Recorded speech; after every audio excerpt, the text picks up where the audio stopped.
Maluku memang memiliki anugerah alam yang menjanjikan untuk kegiatan petualangan. Tak terkecuali untuk petualangan wild fishing saya kali ini. Nah, sekarang saya sedang berada di Seram Utara dan target ikan pancingan saya kali ini somasi hitam atau biasa disebut juga black bass. Berbatasan langsung dengan kawasan Gunung Binaya, muara-muara sungai di Seram Utara sangat cocok untuk somasi berkembang biak. Sengaja saya susuri aliran sungai hingga muara menggunakan kole-kole supaya ikan tidak terusik dengan suara mesin perahu. Dengan begitu, predator-predator akan tetap agresif di sarangnya. Waktu yang ideal untuk memancing di muara adalah ketika mulai pasang dan surut. Karena pada dua waktu tersebut, arus air bergerak membawa sumber makanan bagi ikan.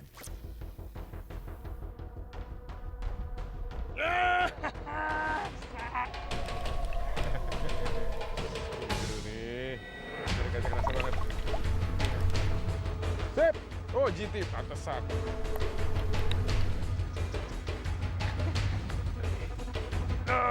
Oh, baby GT.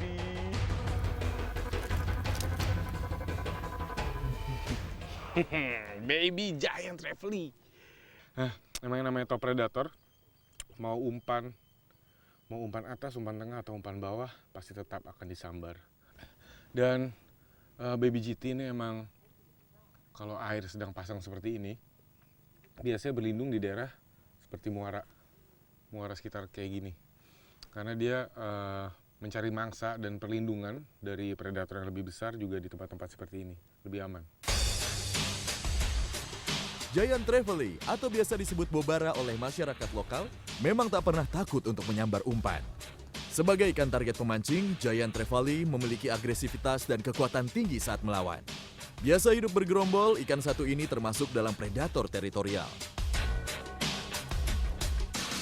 Strike seekor bobara sebagai pembuka, tentu wilayah muara ini menyimpan potensi yang lebih besar.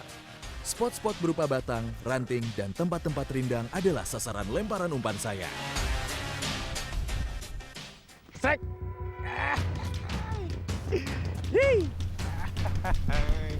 Come on! Yo! Hey!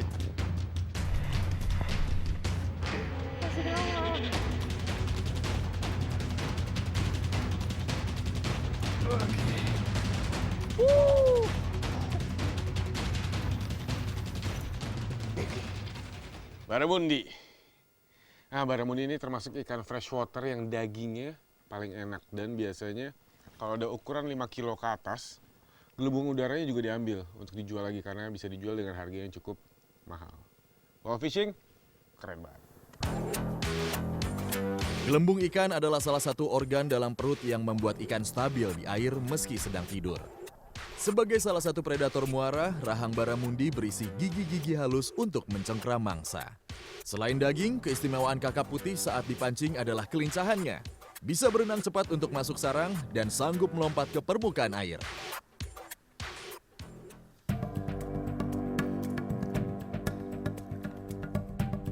Kembali, sebuah perlawanan ikan berusaha melepaskan diri membuat ujung joran saya melengkung.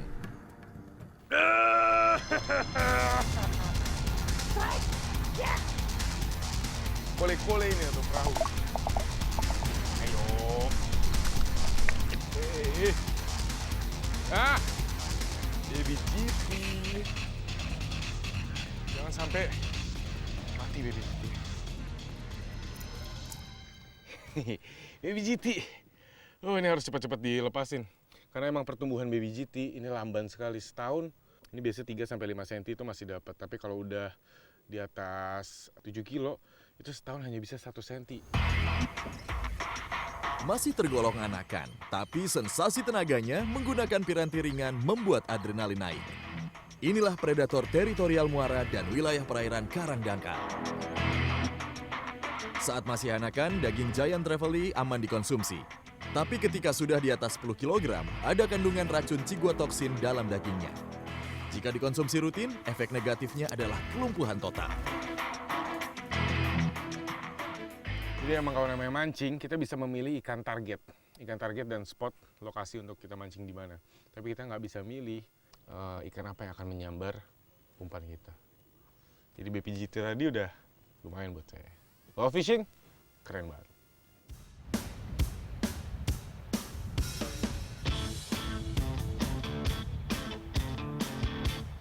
Tak hanya perairan muaranya yang asyik untuk petualangan wild fishing, hutan di kawasan pegunungan Seram Utara juga kaya dengan ragam tanaman untuk bekal petualangan.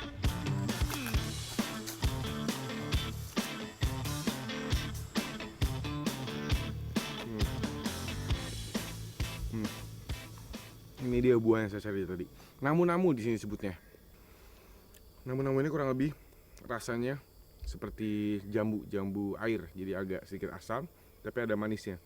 Yang jelas kandungan airnya ini banyak sekali. Salah satu ciri dari vitamin C adalah rasa asam. Jadi dengan namu-namu ini, saya tetap bisa menjaga daya tahan tubuh. Ciri-ciri buah yang bisa dimakan, ini biasanya dimakan sama primata, atau ini seperti ini nih, banyak sekali semut-semut di sekitar pohon, di sekitar buahnya. Tapi warna kuning yang bisa, yang masih hijau, seperti ini nggak bisa dimakan karena masih kecut sekali, belum matang. Meski banyak jenis buah dalam hutan, tapi kita tidak boleh asal santap. Tetap ciri-ciri alam harus kita perhatikan untuk memastikan buah atau tanaman tersebut aman. Ketika kita memasuki kawasan hutan, kemampuan navigasi arah angin harus kita kuasai agar tidak tersasar di dalam hutan. Jadi memang karena ini cuaca lagi mendung, jadi untuk tahu timur dan barat, ini dari pohon ini. Nah, bagian yang tidak berlumut ini mengarah ke arah timur, dan bagian yang berlumut ini mengarah ke arah barat, ke arah sana berarti. Tumbuhan berlumut adalah tanda alam paling sederhana sebagai panduan arah. Secara ilmiah, intensitas matahari pagi cahayanya lebih kuat. Jadi, bagian pohon yang di arah timur tidak akan berlumut. Sementara sinar matahari sore cenderung lembab. Wajar jika sisi barat batang tanaman selalu berlumut. Selain panduan lumut, kita juga bisa menggunakan patokan bayangan. Dengan catatan, sinar matahari cukup kuat untuk masuk sela dedaunan hutan.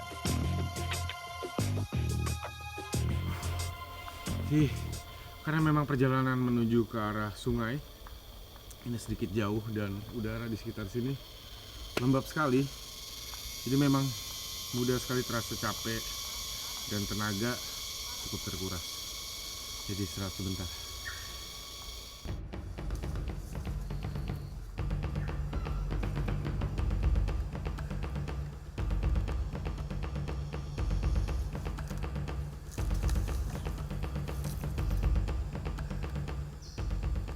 Ini dia daun jelatang atau biasa disebut juga daun gatal.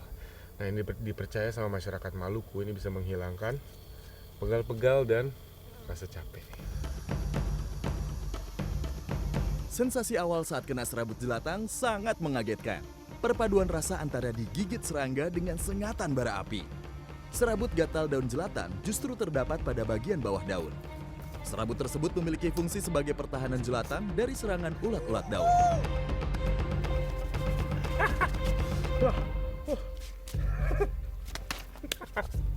Ini rasanya,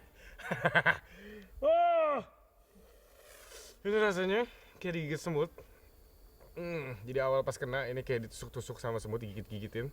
Dan ini sekarang rasanya panas, ini kayak kebakar. Jadi ya sekarang saya benar-benar tahu kenapa ini disebut daun gatal, karena rasanya benar-benar gatal dan panas.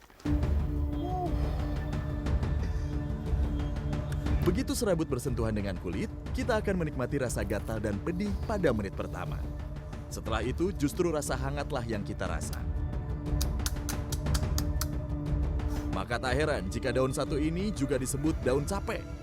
Karena begitu gatal dan hangat menyerang, rasa capek juga turut menghilang.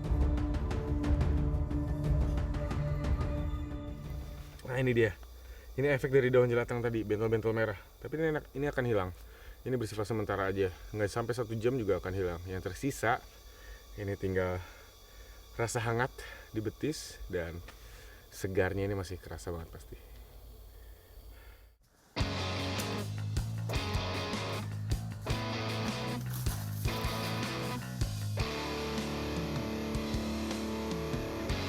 Kaki dan badan sudah kembali segar karena sengatan serabut daun jelatang.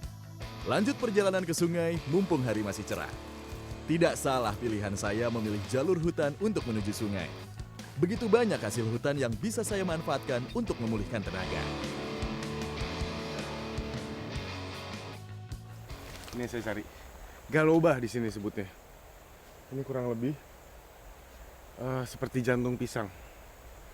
Tuh, tapi kalau lihat sekilas, dia bentuknya kayak buah naga, mirip. Tapi lebih kecil aja.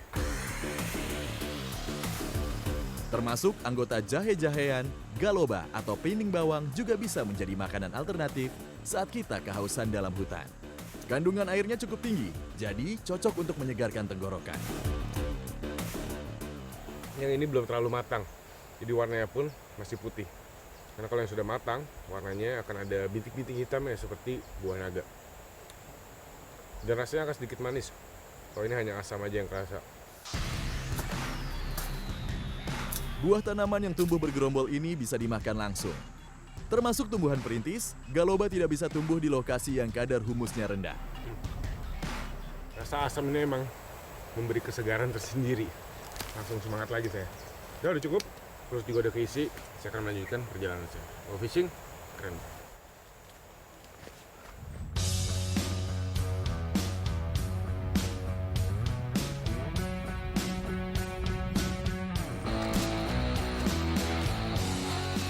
Nah, seperti saya udah mulai dengar suara sungai. Berarti teman saya ada di sekitar sini karena katanya dia ada di dekat sungai.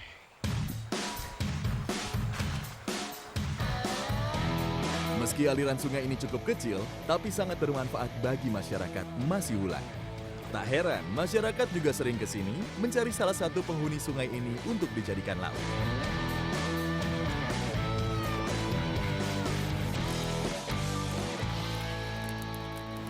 Nah, udah ketemu Om PD, tapi ternyata moreanya belum dapat.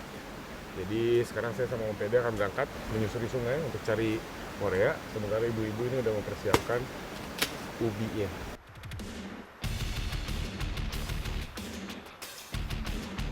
Sungai-sungai di Seram Utara memang sangat potensial. Wajar saja karena masyarakat di wilayah pesisirnya lebih doyan untuk mengkonsumsi ikan laut. Sementara masyarakat di wilayah pegunungan lebih gemar makan daging merah. Habitat morea ini biasanya di tempat-tempat seperti ini Om ya. Jadi di bawah-bawah batu, tapi di air yang cukup tenang. Ini kan setelah ada arus, terus ini air cukup tenang. Nah ini di bawah batu seperti ini biasanya ada morea, tapi sayangnya kali ini nggak ada. Karena tadi udah dicek pakai tangan, moreanya nggak keluar. Jadi saya sama Om PD mau nyari lagi di bagian atas.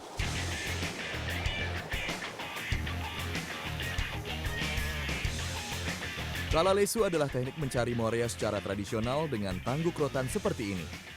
Anisal namanya. Untuk bisa mendapat morea, harus jeli melihat sarang dan jalur keluar ikan buruan saat merasa terancam. Sip, masuk. Oke, sip. Dapat morea. Dapat berapa nih Om? 2 ya? Dapat 2.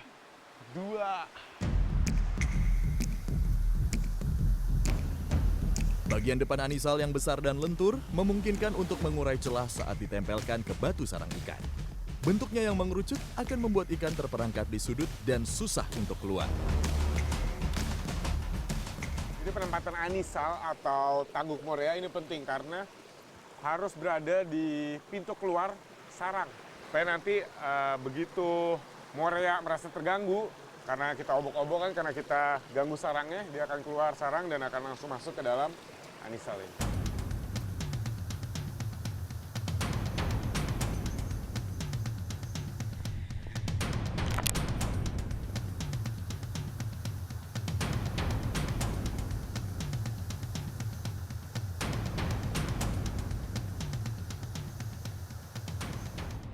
Udah. Sip. Oke. Dapat lagi.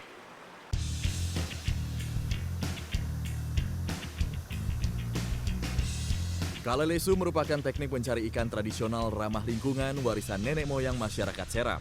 Cara kerjanya hampir sama dengan tangguk ikan pada umumnya. Meski sederhana, tapi teknik kalalesu sangat efektif. untuk mendapat ikan yang bersembunyi di balik bebatuan sungai. Ini sungai ini emang kulitnya banyak sekali. Ya.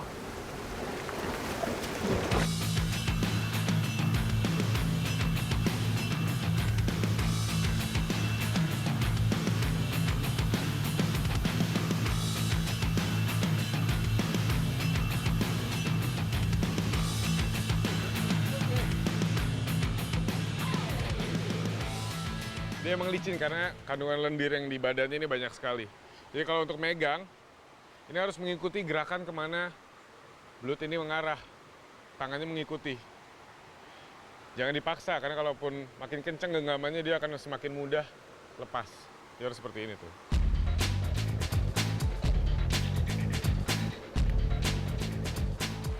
Oke, tambahin lagi dong. Segini ya. Satu lagi, sip. Cukup sudah? Oke, udah dapat banyak kita. Ini dia tangkapannya. Tuh, ini udah cukup banyak. Sekarang tinggal kita bawa ke mama tadi ya, biar diolah ya. Oke, biar diolah. Wall fishing, keren, Mbak. Inilah rupa perpaduan antara kekayaan alam dan tradisi yang selalu membuat kita bangga. Wild fishing keren banget!